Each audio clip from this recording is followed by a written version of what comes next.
Welcome to Consider the Confession, a brief discussion of matters about and within the Second London Baptist Confession of Faith. My name is Fred Pugh. I am chairman of the Board of Trustees of the International Reformed Baptist Seminary, and I'm here once again this morning with Dr. James Renihan, president of the seminary. Good morning again, Dr. Renihan. Good morning, Fred. Dr. Renihan, as we have discussed the political situation in England at the time of the writing of the First London Confession, one of the things that we note in Article 48 is that it is based on several scriptures. We have Romans 13, 1 through 3, 1 Peter 2, 13 and 14, 1 Timothy 2, 1 through 3.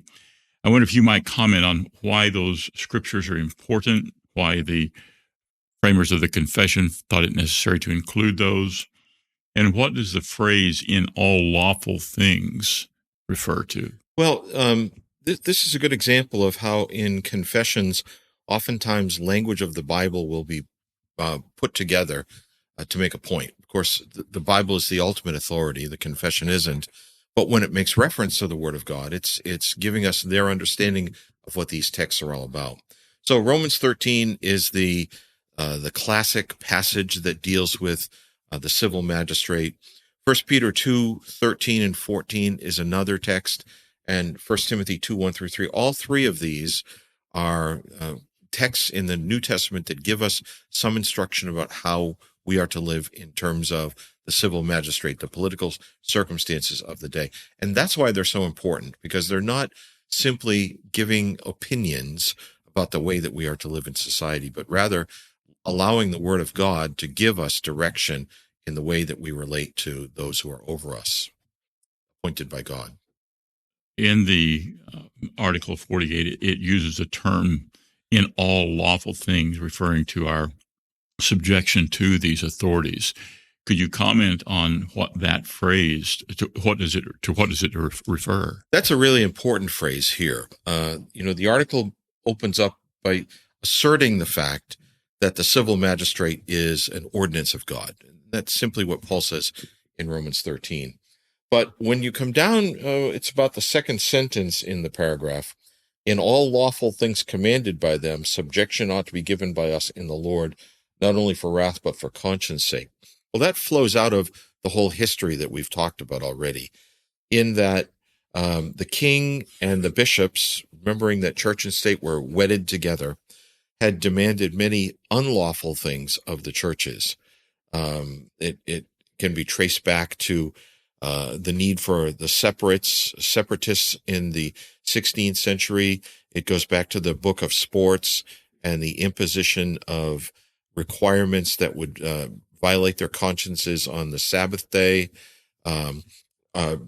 William Laud's imposition of a high church kind of sacramentalism in the 1630s. They would argue that all of those were unlawful things, and that the civil magistrate had no right to make pronouncements about the church and the way that worship is to be conducted. That was part of the problem with the Book of Common Prayer, is that it had become a ritualistic book. It may have been a good idea in 1548 or 1550, but it wasn't such a great idea in 1640. So the phrase says we are willing to obey the civil magistrate when he acts in his sphere. That's all lawful things. So they acknowledge the fact that the civil magistrate has a right to punish evildoers, to set laws for the way that society is to act in terms of relationships to each other, or even in the early days, provide safety for people, to have an army, etc., sheriffs, deputies, all of those things. When they were within their sphere, when they acted according to what God had intended for them, then we are to obey them, whatever those things are.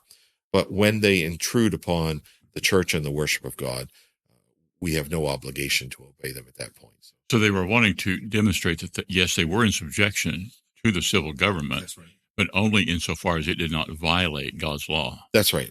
Yeah.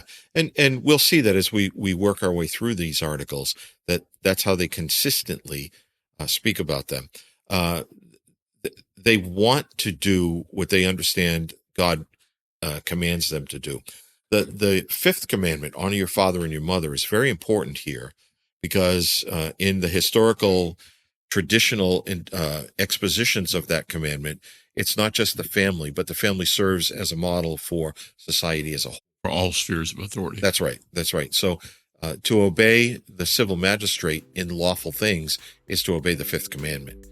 Very important for them to do so. All right. Well, we'll pick up further on this in our next session. Very good.